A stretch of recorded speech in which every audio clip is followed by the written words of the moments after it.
Hi there, Sanibonani Molweni. Welcome to Fix Channel. For you here, please subscribe before the end of the video. If returning, thank you for love and support. I appreciate you. Ngibe nenkinga kule channel from December kuze kube manje. Guys, yo hayi inhlekelele. So ingakho beningangiboni kodwa ngisenayo access ku-channel ukuthi ngakwazi ukwenza ama-video, ngenza ama-review, siqhubeke la besigcine khona.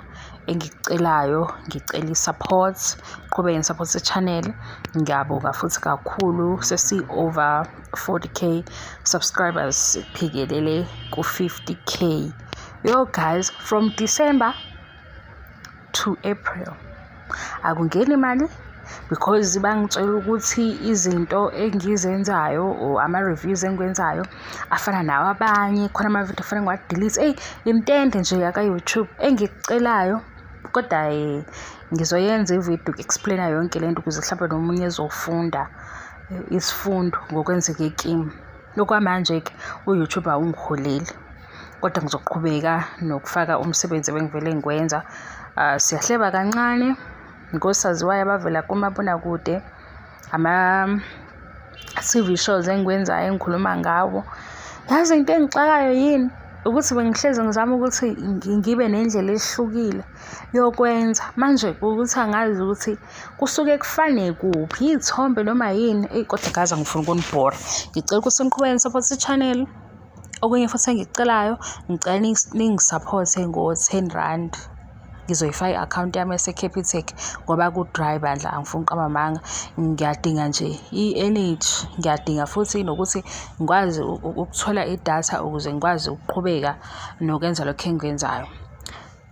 Kodwa-ke guys, ongakwazi ukwenza lokho, le eya 10 rand kwi-account yase-Capitec, ningaze nithi futhi hayi bo sokuyile nto eyenzeka ku-social media manje, bengingekho mina ku-Big Brother, eyami nani eyaku-YouTube. So ngizoqhubeka noma futhi ngingabatholanga-ke ngoba phela guys ngiyacabanga ukuthi njengoba nami ngine-challenge nabanye banayo i-challenge, ngenzeka ukuthi kuyafana yonke indawo. Asingene-ke kuthando nesithembu. Into engizoyenza fanele ngiphendule ama-comments abantu. Bengenayo energy, also bengaphilile kahle emzimbeni even namanje, kodwa-ke impilo iyaqhubeka right. Nezwi lami liyazwakala, nginayo energy because bengafuni ukuza lana ngizizwe ukuthi hayibo cha, umoya wami uphansi, angikwazi ukukhulumela phezulu. Nokuhleba ngeke ngize ngikwazi ukuhleba vele kufuneka ube nomfutho omncane, kufuna i-energy nje ethile ukuhleba-ke ngoba phela hayibo kuwumsebenzi nakho ukuhleba. Guys, asibuyeleni kuthando nesithembu. Ngiyalanda manje, angifuni nize nibhoreke nendaba ezinosiza ngiyithanda. Khona ubuza ukuthi Nigerian movie ohlekayo, ya yazi ukuthi kwenzakalani darling Sithando. Uma umuntu exoxela indaba uyothi ekuxoxele phambi kwabo ube unayo ipicture emqondweni. So kwenzekile-ke kuthando nesithembu mangilalela kwaba khona la kuthiwa wami introducer kimi njengentombi yakhe, nami ngiyintombi, saba bangani sisayintombi. Ngathi we Nigerian movie, Beyonce, Ciara, yini laba yababo laba ya. Ngitshela ukuthi indaba ngibe ne-picture yabo-ke sengiyakuchazela noma ngafanele ukuthi ngichazele kulama Nigerian movie lawa akudala. Ngiyacabanga ukuthi 90s babies beniwabuka nise-high school or primary school, bebehlezi bendawonye nebala futhi omunye udakhi omunye uyakhanya omhlophe, beyabangani. Mabengabona abangani bawosisi. Manje nje makubekwa lento yokuthi besihlala kamnandi ndawonye, silala ndawonye, ngathi we ngoba phela khona kuyenzeka-ke i-friendship enjengale ibe khona, kodwa ikhona indawo la isuke ingekho khona 100%. So ngaba nalowo mqondo nje ukuthi hayibo friendship kanjani manje, kwakukhulunywa ngani. Like ngaze ngenza isibonelo la ngathi mina abantu indlela yokuba umngane enye iqala ngokuthi mhlambe ningene e-university nenza into eyodwa, niqale ke nikhulume kwakhe ubungani. esontweni mhlawumbe nihamba isonto elilodwa qala umngani. I-fashion mhlawumbe la ku-social media ubona umuntu ukuthi hayibo uthanda izinto engiyithandayo, DM mhlawumbe nizwane-ke ngemoya buqala ubungani. So ngibuka lokho nje ukuthi lena-ke iqalwe umfundisi. Ngizonixoxela futhi ukuthi why kule season 7 ngifuna ukunikhumbuza ukuthi umfundisi kubaluleke ngani. Guys, have kuzoba nedrama, have abantu bezokuxabana ngoba yabo le ndlela engizokwenza ngayo ama-reviews akuyona le niyijwayele, kodwa-ke sisabahlonipha. Kodwa futhi ngifuna ukunikhumbuza ukuthi hhayi kubalulekile nginikhumbuze ukuthi umfundisi. So umfundisi wabahlanganisa-ke abangani besayintombi, shuthi kwaba-ke nama-Bible studies or Bible study, bahlangana kwaba right, bazwana, imoya yazwana ngoba nje kwangasi kuhlangana abantu bazana kudala. Ngifuna sisuse lapho-ke eya Beyonce no Ciara laba abavela kwi-Nigerian movie ngoba laba badume kakhulu, bona bayacula, bahlukile. Laba-ke bangale kwi-Nigerian movie bacishe besondele kulesi story esixoxela sona manje. Uma ungazi ukuthi ngikhuluma ngoMaNgwabi noMakhumalo, ileya friendship yabo eyaqala ngoba kufike ubaba uMsileko wathi komunye nangu-ke omunye, iyaqala-ke i-friendship, bayixoxe kanjalo. So-ke mayixoxa kuMakhumalo kusho ukuthi ngesikhathi efika kimi ngamukela ngilumelane leli gama. Ngesikhathi esho njalo-ke ngavele ngaba ne-picture nje yalapha bakwi-Nigerian movie. Uma ungabazi ungasesha nawe ku-internet uthi Beyonce and Ciara Nigerian movies, bazovela iy'thombe zabo. Ungawabuki ama-movie abayabheda nje, kodwa phela ngenzeka ukuthi uyawathanda, fike kwenzeka ingxova mase ekugcineni bathini konje sebeyivala ngezwi. Nike naye kodwa kazi ukuthi abantu abaningi vele banjalo. Abantu uyabo khona abantu bafike bazokwenza nje izinto oy'bonayo ukuthi hayibo za-questionable izinto abazenzayo mase bevala ngezwi, bevale ngoNkulunkulu. Like umuntu afike enza izinto nje eyi-questionable kakhulu mase efaka uNkulunkulu phakathi, like abe nendlela futhi okufaka uNkulunkulu kamnandi, nawe ulalela ukuthi hayibo cha, yabo. Omunye uma engafakanga uNkulunkulu uzofaka abantu abadala, mhlampe indlela abantu abadala bebemthesta kanjani. Abantu nje abaningi abafuna ukusho ukuthi ngiyenzile into ethile, ngafunda ngenza amaphutha. Hayi, kufanele kube noNkulunkulu ukuze izohlobiseka lento. Mayisihlobisekile-ke thina abanye siyibuka ukuthi hayibo, hawu. Yabo nje khona isibonelo salento engiyishoyo ukuthi ngiyanazi phela abanye siyahambisana, abanye ngeke sihambisane, futhi ayikho inkinga guys.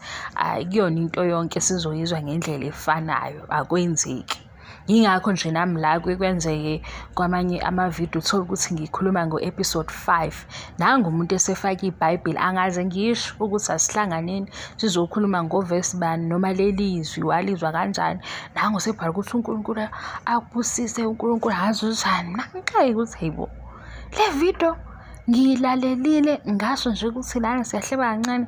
Why kwindawo la kuhleba khona wena ufike ne-Bible study uzivulela amavesi? Why?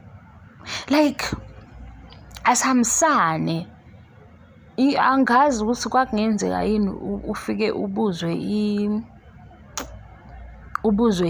ubhale i-English, ngiyalinganisa, ubhale i-English wena uphendule isiZulu. Ubona ukuthi wayokumayetha uthisha ngoba phela ayihlangani lento. Mina ngiyakutshela ukuthi ziyakhala lesi sigaxa wena usuzofaka uNkulunkulu lana. Ungenaphi uNkulunkulu kwinto esiyihlebayo evele kwi-TV show? Yini futhi nje umdala-ke uNkulunkulu ungamthathi serious wena? Ngoba phela manje makumayelana nevesi neBhayibheli, ne-testimony. Ngizosho njalo kwividiyo. Kodwa mangashongo nje into ephathelana ne-testimony yeBhayibheli, mina ngiklebela ukuthi laphayana ku-TV niyezwana ukuthi ayisahlangani leya ndaba. 1+1 awukhiphi uthuma siyilalela. Yabo, kunjalo. Benginenzela isibonelo ngesiboshwa. Umuntu oke waboshwa. Angizami ukujaja, ngifuna uyizwe lento engisho ukuthi abantu banayo lento ukuthi asiyikhave le ndaba ngoNkulunkulu ukuze izongena kahle ebantwini. Kodwa masubuka ukuthi hayibo, why unga-own isitori sakho nje ukhuluma iqiniso mase kuyadlulela uNkulunkulu? Uthola ukuthi umuntu waboshelwa amacala abomvu. Ngazi uma kuyashona. Amacala nje abomvu, amacala anukayo. Kuyothi sekuyithuba lokuthi-ke ukhululekile manje uyakhuluma ngendaba. Akafuni ukukhuluma iqiniso njengoba linjalo. Into ebalulekile uNkulunkulu. Ezinye izinto, amanye ama-steps adirect impilo yakho ukuthi kube nje mhlambe yiqiniso-ke. Kunjalo. Kodwa mina lokho nje ngikubone ku-questionable ukuthi yindaba into oyenzile ungafuni ukisho ngale ndlela oyenze ngayo ukuze nomunye afunde ngeqiniso kuwena. Why ufuna ukujumpa quick fast uNkulunkulu phakathi, uNkulunkulu this, uNkulunkulu that? Hayibo, mawade uyisigebengu umgulukudi futhi bengumgulukudi ngisigebengu le mpilo ayikhokheli. Ngagcina ngiboshiwe ejele isikhathi esingaka, amahlazo engawenza, ngathela umndeni wami ngehlazo. Uyabo, ukuze abantu bebone ukuthi lento i-deep kangakanani. Manje umuntu uvele eqhamuke sethi nje ngawuhlala ngo-10 years esijele kungekho lula, uNkulunkulu wangisiza. Asikuphiki ukuthi uNkulunkulu wakusiza. Ukweqelani lokho okwenze kwafo wangena ejele? Ukweqelani lokhu okwenze waba yilowa muntu oseshintshwa yijele kanye noNkulunkulu? Ngoba phela manje ukuze umuntu le version lena, kodwa ngiyabona nami ukuthi mhlawumbe akumnandi ukukhuluma ngalokho okubi. Yikho abanye bethi i-past yakho ayibe yi-past, uyayikhohlwa. Kodwa mina-ke ngibone ngathi uma uzoba i-role model yabantu, kakhulukazi uzovela emphakathini, mhlawumbe abantu ukuze bengaphoxeki, ukuze futhi abantu bebone ukuthi wena uhlele eqinisweni. Musukusaba ukuthinta izinto ozenzile ezimbi ukuze abantu befunde. Uku-own futhi lokho. Ngoba abantu nje ubone umuntu ukuthi yazi bengithestwa, bekuyi-test, ukulolongwa i-testimony.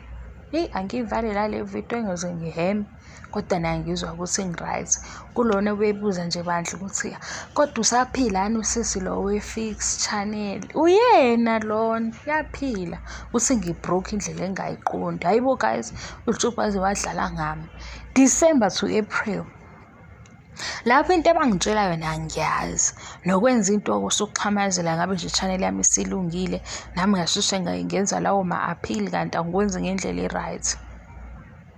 Guys, kodwa-ke umoya awuphelile, nginayo energy. Also-ke bengingaphathekile kahle ngaphandle nje kwale yami nale platform nemali yabo abancishayo namanje bengingaphathekile kahle. So bengizwa nje ukuthi mangirekhoda kuzozwakala ukuthi angikho right. Bengihlezi ngingakholwa mina before mangilalela ama-YouTubers bethi guys bekunzima ukuthi ngenze le video. Sengiyakwazi ubona kwenzeke kimi. Hayibo guys, bese phela ngeke ngixoxe ukuthi into lokhu ukugula kungiphethe kuyini ngoba nami into engayazi nje. Ukube ngikholelwa kakhulu kubantu ngabe nje sebethe uthakathi wacima kanjani. But asikho-ke lapho. Eyami nani noma eyami eyami nani nabasha nabalandeli besaleli simbu ama-video la senza khona ama-reviews engicelayo ukuthi niqhubeke ni-support i-channel. Thank you so much for love and support.